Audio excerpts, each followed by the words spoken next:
Success is going to bring us together, and we are going to start by all putting America first. We have to put our country first for at least a period of time. We have to fix it, because together we can truly make America great again for all Americans. So I want to just tell you what a great honor this is. I want to thank you. I will not let you down. America's future will be bigger, better, bolder, richer, safer, and stronger than it has ever been before.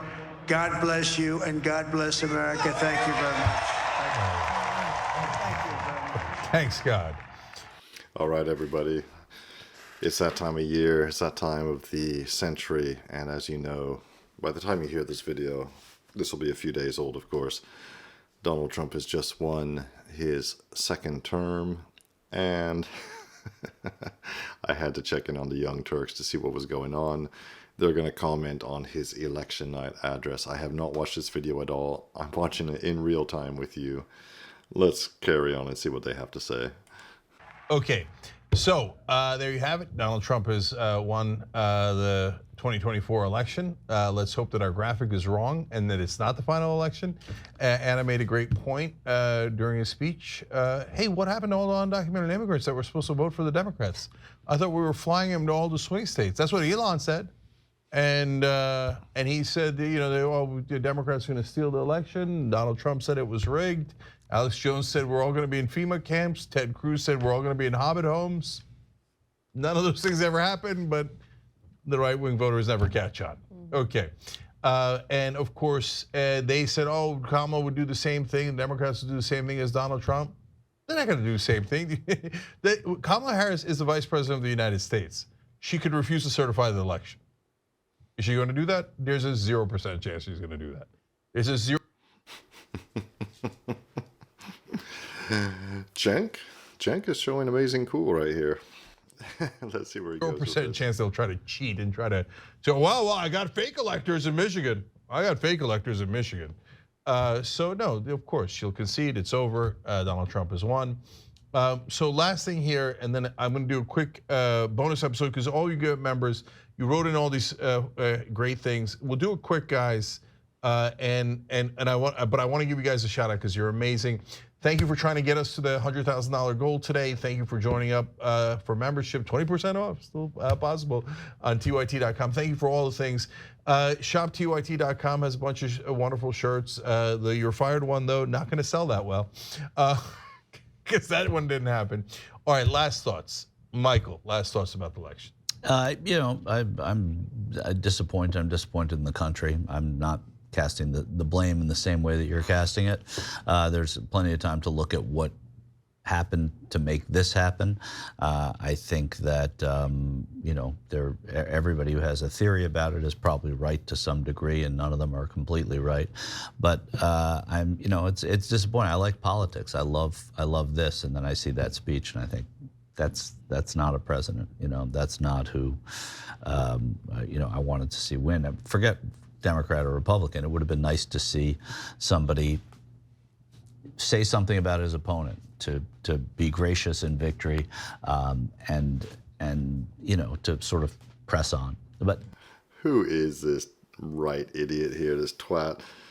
Somebody to be gracious in victory? That's not Donald Trump. Oh, the salt has to flow. But, you know, to be fair, it's not like the 2016 meltdown on the Young Turks, which was epic. I advise you to check it out.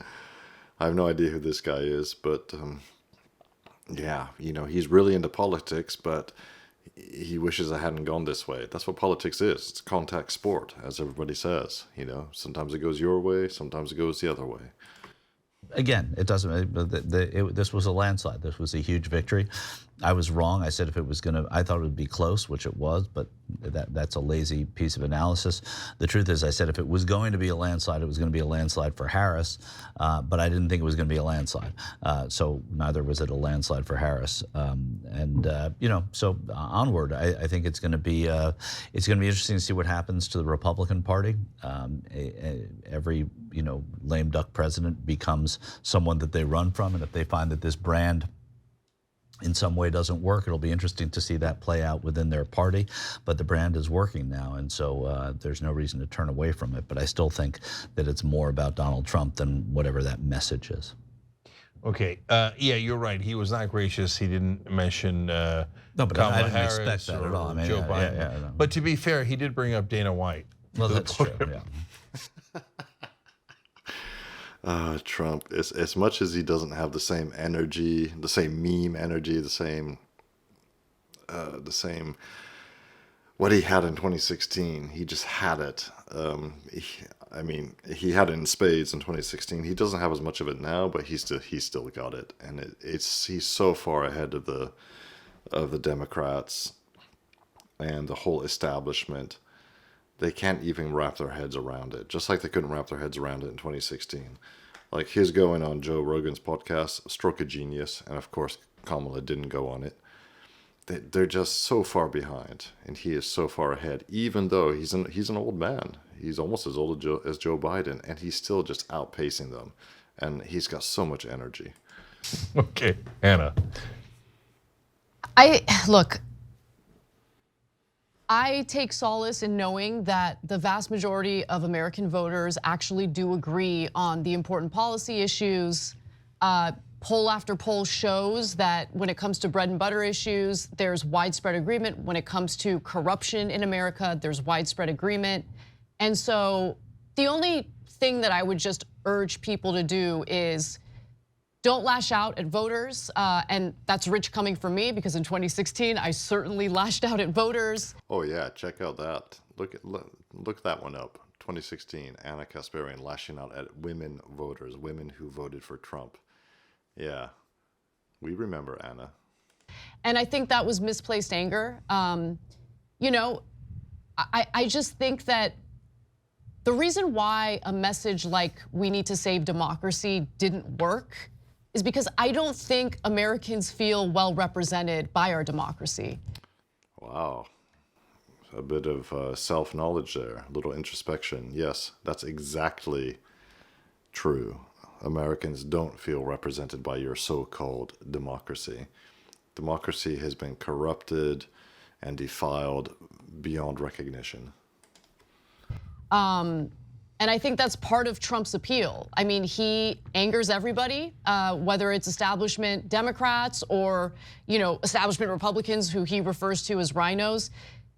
I mean, think about the number of people who tuned in to our live stream tonight specifically to watch us melt down, right? There's a pleasure that comes with that because, why? Just because they hate us? Or is it because they feel that the politics that have been, emphasized in this country, the politicians who have been supported and uplifted in this country haven't really worked out so well for them?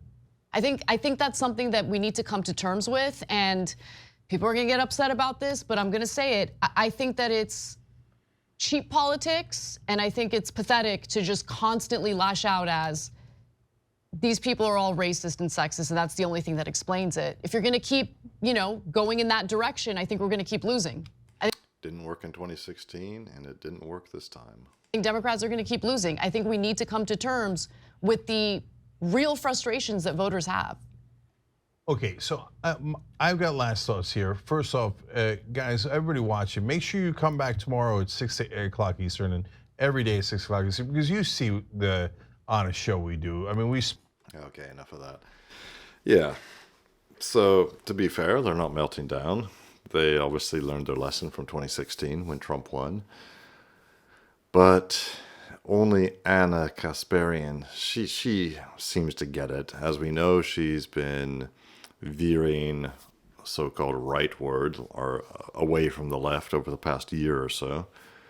And she clearly gets it. Yes, the voters are not being heard. The real concerns of the real people, the actual people who run your country. And I don't mean on Wall Street or doing jobs in HR, pushing papers and all that. I mean the people who actually keep the physical infrastructure of the country going.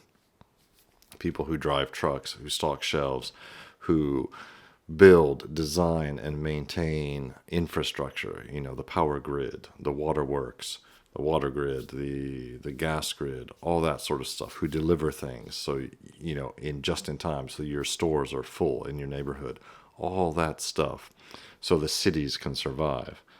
Yeah, those people have some concerns, Ana and Cenk. Obviously, they have some serious concerns about the way their country's heading. You might want to look into that. Ana is clearly already doing that. Cenk, maybe, maybe not. Anyway, let me know what you think. Like and subscribe.